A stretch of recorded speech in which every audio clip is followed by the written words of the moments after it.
আপনারা দেখবেন আমাদের যারা আমাদের এখানে বিজ্ঞ আইনজীবী আছেন তারা কষ্ট করে আমাদের ট্রি প্ল্যান্টেশনের আর্টিকেল মেমোরেন্ডামের একটা করে কপি নেবেন।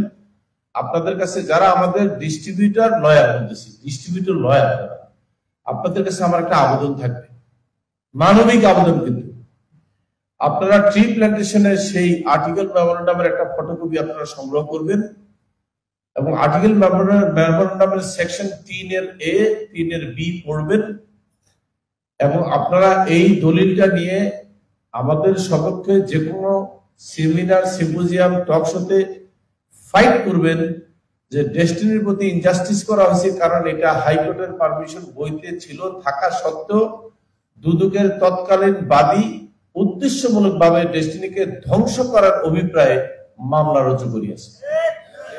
এইভাবে আপনারা দাবি করে বলবেন এটা আপনাদের কাছে আমার দাবি, কারণ এটা কিন্তু আর্টিকেল মেমোরেন্ডামের মধ্যে আছে এবং এটা জজ সাহেব ধরছে, কিন্তু কইছে ওনার তো হাইকোর্টে পারমিশন দিচ্ছে অদেখা কাজ বসার জন্য। না স্যার, দাঁড়ায় আছে জীবিত এরকম কাজ দিতে কইছে, দাঁড়ায় থাকে কেমনে, কাজ তো অদেখা। এটা লেখা আছে, কিন্তু ওখানে কি লেখা আছে জানেন? খুব সুন্দর কথা লেখা আছে, লেখা আছে আপনি অদেখা, দেখা অথবা যে কোনো ধরনের হোয়াটসোএভার, এটাকে সে কিন্তু খেয়াল করতেছে না। অর দিয়ে এক জায়গায় লেখা আছে লাইভ অর, স্ট্যান্ডিং অর, ওগুলার ধরছে। খেয়াল করবেন, বুঝছেন তো কি বলছি? মানে বিভিন্ন বয়সের অর হোয়াটসোএভার এইভাবে লেখা আছে। উনি সবগুলোর পেশা এখন আপনাকে জীবিত কাজ বেচতে গেছে এবং যে কাজ খাড়ায় রয়েছে এটা বেচতে গেছে। আচ্ছা ভাই, খাড়ায় কাজ বেশি নেই, সোহানো কাজ বেশি, তাতে মানে লন্ডারি গুলো কেন? তাহলে তো ম্যাক্সিমাম প্রতারণা হবে, ভুক্তি হবে। আমি কোনোভাবে মানি লন্ডারিং মিলাইতে পারিনি, কিন্তু হয় না। যাই হোক, তো যে কথা আসতেছিলাম, যে টাকা আপনারা পাবেন, বিশাল একটা ক্ষতি করে দিচ্ছে আমাদের, অনেক বড় ক্ষতি গেছে। কে কে ক্ষতিগ্রস্ত হয়েছে জানেন? আপনাদের সাথে ক্ষতিগ্রস্ত হয়েছে রাষ্ট্র। আমি হিসাব করছি, রাষ্ট্র অন্তত আমাদের সেই ট্রি প্রজেক্ট যদি সাকসেসফুল হইতো, কে কত পাইতো একটু হিসাব দিয়ে দেয়।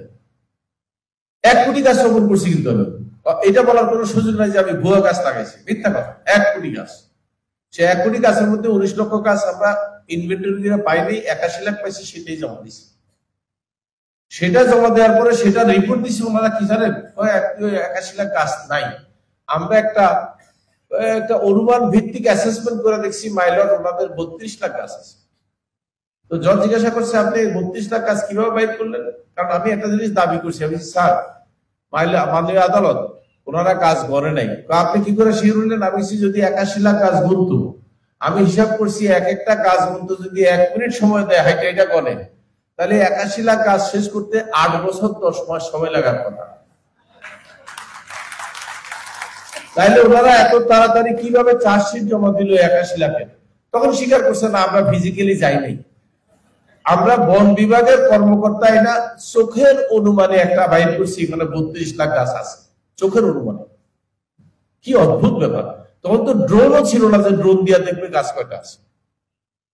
এই হচ্ছে কর্মকর্তার দায়িত্ব জ্ঞান। উনি চার্জশিট জমা দিচ্ছেন চোখের অনুমানে 32 লাখ। তো আমি বেশি তাই সই, স্যার আমার 32 লাখ গাছ বুঝাই দিতে বলে। ভাই কেন? আমি সে 32 লাখ গাছও নাই, সব লুট হয়ে গেছে। তো ওনাকে জিজ্ঞাসা করছে তো আপনি 32 লাখ গাছ পাহারা দেওয়ার ব্যবস্থা করেন নাই, অ্যাটাচমেন্ট করেন নাই, পুলিশে পাহারা দেন নাই? না স্যার। কেন? জমিগুলা ভুয়া। জমি ভুয়া, গাছ তো জেনুইন। স্যার এই জন্য আমি আর পাহারা দিইনি। চিন্তা করে দেখছেন আপনি? আমাদের অপরাধ হচ্ছে জমি ভুয়া কেন? এই জমিতে নাকি রাবারের গাছ লাগাইতে হবে, আমি ভুল গাছ লাগাইছি। ভাই ওগুলো তো গাছ, আপনি গাছটা পাহারা দিলে তো আমার লাভ হতো, রাষ্ট্রের লাভ হতো। এই 81 লাখ গাছ যদি বাইসে থাকতো, আমরা যদি সত্যি এগুলাকে, এই যে 2024 সাল চলে গেছে, যে আমরা যদি বেচতে পারতাম এখন, আমি হিসাব করছি কম বেশি আমাদের কত লাভ হইতো। আমাদের গ্রস লাভ হইতো 40,000 কোটি টাকা। সেখান থেকে বিনিয়োগকারীদেরকে আমার দেয়া লাগতো মাত্র 8 থেকে 10,000 কোটি টাকা। কারণ এক একটা গাছে বিনিয়োগকারীকে আমি অফার করছি 2,000 টাকা লাভ করবো। গাছের দাম তো আর 12 বছরের গাছের দাম তো 2,000 টাকা। বাকি যে 30,000 কোটি টাকা থাকতো, সেখান থেকে সরকার বাহাদুর ট্যাক্স পাইতো 10,000 কোটি টাকা, আর থাকতো 20,000 কোটি টাকা। এই 20,000 কোটি টাকা ডেস্টিনি ট্রি প্ল্যান্টেশনের লাভ হিসাবে থেকে যেত। তো লাভ হিসেবে থাকলে কে কে পাইতো দেখা যাক। ডেস্টিনি টি প্ল্যান্টেশন মালিক তো আর রফিকুল আমিন না, অর্ধেক মালিক সমিতি, অর্ধেক মালিক ডিটিকে মানে ডেস্টিনি 2000। তারপরে এই ইনকামের অর্ধেক যেত ডেস্টিনি 2000 এর পকেটে, অর্ধেক ইনকাম যেত সমিতির পকেটে। আজকে আমরা কত বড় ক্ষতিগ্রস্ত হয়েছি, বঞ্চিত হয়েছি ওনাদের একটা ছেলে মানুষের জন্য।